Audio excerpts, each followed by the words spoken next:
আসিস না কিন্তু, বলে দিলাম। ও কি ভাবলেন আমি প্রণাম করব? আমি প্রণাম করব না, প্রণাম করবে আমার সইমা। শুধুমাত্র দেবীনাকে পারমিশন দিলে হবে? আমার সইমাকেও তো পারমিশন দিতে হবে। মা,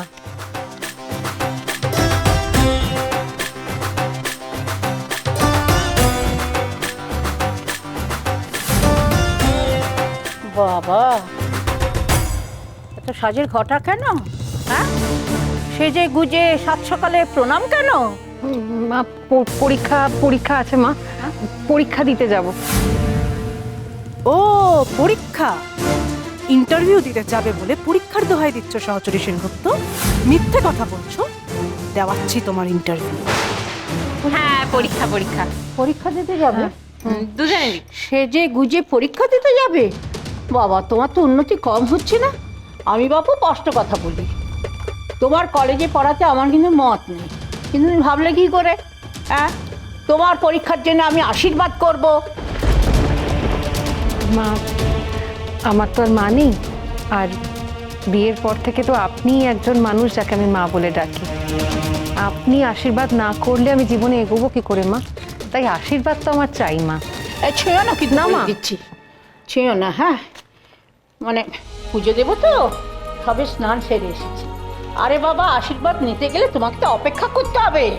না না, অপেক্ষা করা যাবে না। এমনি দেরি হয়ে গেছে, বদিবড়ির পুজো করার জন্য অপেক্ষা করলে আরো দেরি হয়ে যাবে। অপেক্ষা করা যাবে না। ও, তার মানে বড় বৌমা নিজের মায়ের সঙ্গে তুলনা ফুলনা সবটাই মিথ্যে। ঠিক আছে, আশীর্বাদের যখন দরকারই নেই তখন। না না মা, আমি একেবারেই সেটা নয়। আমি জানি আপনি চান করে উঠে কাউকে ছুতে দেন না, আপনি পুজো টুজো করে নিন না, আমি অপেক্ষা করব। আপনার আশীর্বাদ নিয়ে তবেই পরীক্ষা দিতে যাবো মা।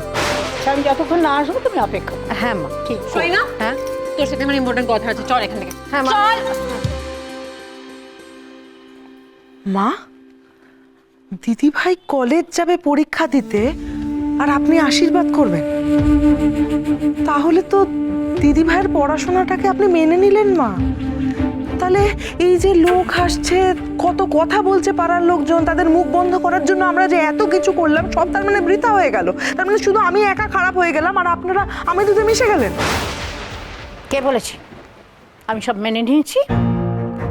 আরে দেবী না হলো এই সংসারের জম, আর বড় বৌমা এই সংসারের লক্ষ্মী।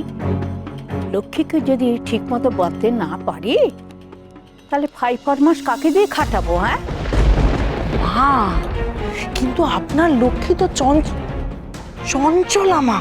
সেই চঞ্চলা লক্ষ্মীকে সরস্বতী হওয়ার থেকে আটকানোর জন্য কি করবেন বলুন তো? আজ আমি ঠাকুর ঘর থেকেই বেরোবো না। ওহো, ভুল হয়ে গেছে তো। যাই, কয়েকটা তুলসী পাতা তুলে নিয়ে আসি।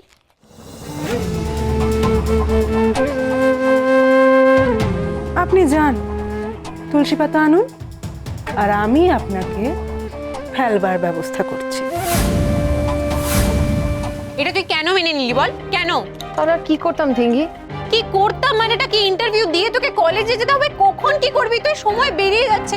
আর আদিকালের বদ্যিবড়ি কি স্বয়ং মা দুর্গা নাকি? ওনার আশীর্বাদ ছাড়া তুই বেরোতে পারবি না? আমার কিন্তু প্রচন্ড রাগ হচ্ছে তোর ওপর। ঠিক বলেছো, আমারও খুব রাগ হচ্ছে জানো আয়লা বৌদি। জানো, আমার মা না ছোটবেলায় একটা গল্প বলতো। একটা হাতি ছিল, তাকে বছরের পর বছর পায়ে শিকল বেঁধে রাখা হতো। তারপরে একদিন ওই শিকলটা খুলে দেয়া হলো, খুলে শুধু পায়ে জড়িয়ে দেয়া হলো। কিন্তু তারপরেও হাতিটা ভাবতো যে পায়ে শিকল বাঁধা আছে, এক পাও নড়তে পারবে না। বড় বৌদির অবস্থা না ওই শিকল বাঁধা হাতিটার মতন হয়ে গেছে। ঠিক বলেছো, একদম ঠিক বলেছো। আমি যত চেষ্টা করছি সইমায়ের পায়ের শিকলগুলো সরিয়ে দেবার, সইমা কিছুতেই শিকল ভেঙে বেরোতে পারছে না। কিন্তু আমার কিছু ভালো লাগছে না। সইমা, আমার ভালো লাগছে না। কিন্তু কি করলি তুই?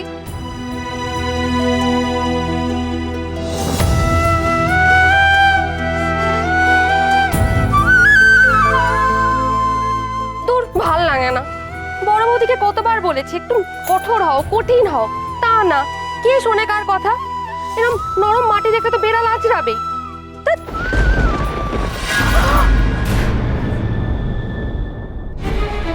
কি হলো? এই মিনিটা এখানে কোথা থেকে এলো? কি বললে? না না, কিছু না, আপনি আসুন।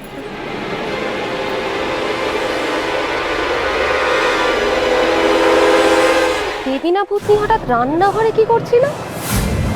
না, ওটা খটকা খটকা লাগছে। এই তেলই আজ আসল খেলা দেখাবে, সব একেবারে উল্টে পাল্টে যাবে। সেই সাথে তোমার ইন্টারভিউ দিতে যাবার স্বপ্নের অব্দি এন্ড হবে সহচরী।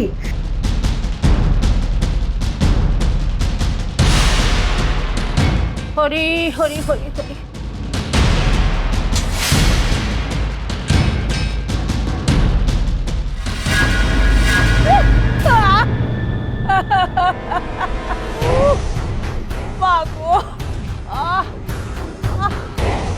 মাসিমা, মাসিমা কি হলো আপনার?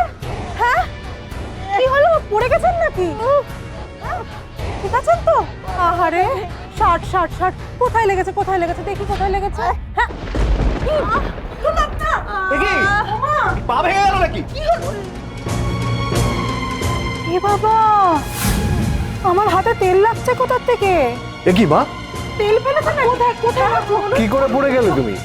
স্যার, মাসিমা কি অবস্থা দেখুন, এখানে কেউ তেল ফেলে রেখেছিল জানেন? যে এখানে তেল ফেলে রেখেছিল সেই কিন্তু অপরাধী, আমাদেরকে তাকে খুঁজে বের করতেই হবে। হ্যাঁ কি হয়েছে, পড়ে গেছেন নাকি আপনি? এই ঢিঙ্গি, ঢিঙ্গি তাড়াতাড়ি বরফ নিয়ে আয়।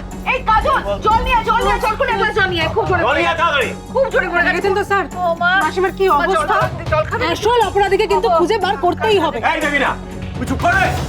ওখানে বা যন্ত্রণা কাঁপছে, তুমি এখানে গোয়েন্দাগিরি খোলাচ্ছ? হ্যাঁ, তাহলে মাথা কেটে নিচ্ছ। আরে তোমার দেবী না ঠিকই, ও তো ঠিকই বলছে। কার জন্য এই মায়ের দশা হলো সেটা খুঁজে বার করতে হবে না?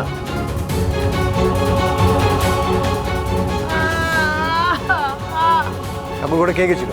কে? আমি রোজ সকালে আমিই তো ঠাকুর ঘরে যাই পুজো করার জন্য। আজ সকালেও গেছিলাম, কই তখন তো তেল পড়ে থাকতে দেখিনি আমি।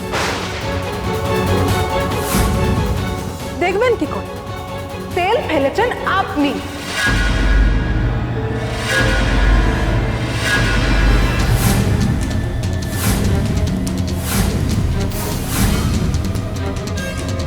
তখন ওই দেবীনা ভূতনিটা রান্নাঘর থেকে কি লুকিয়ে নিয়ে আসছিল?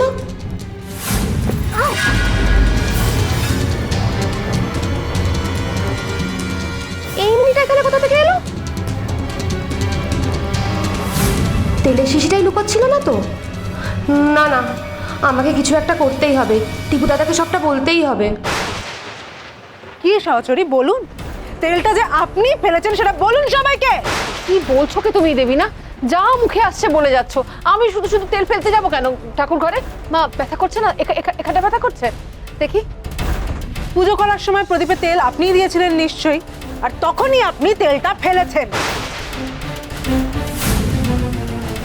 এই একদম বাজে কথা বলবেন না আপনি, একদম না। সইমা এমন কাজ কেন করবে? কেন আবার? সংসারের কোনো কাজে কি মন নেই? ওরে বাবা রে, তোর বইয়ের সাজের বাহার দেখেছিস সমু? হ্যাঁ দেখ, কলেজে পরীক্ষা দিতে যাওয়ার এত তাড়া যে তেল ফেলে রেখে চলে গেছে। তাতে সংসার উচ্ছন্নে গেলে যাক, ও তোর খেয়ালেই থাকবে। এটা নিছক বেখেয়াল নয় মাসিমা, ওদের টার্গেটে আমি ছিলাম।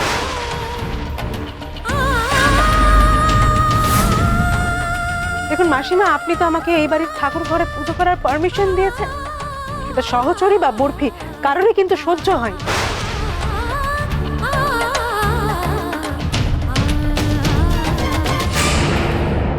তাই সহচরী আর বরফি প্ল্যান করে তেল ফেলে আছাড় খাইয়ে আমার পা দুটোই ভেঙে দিতে যাচ্ছিল মাসিমা।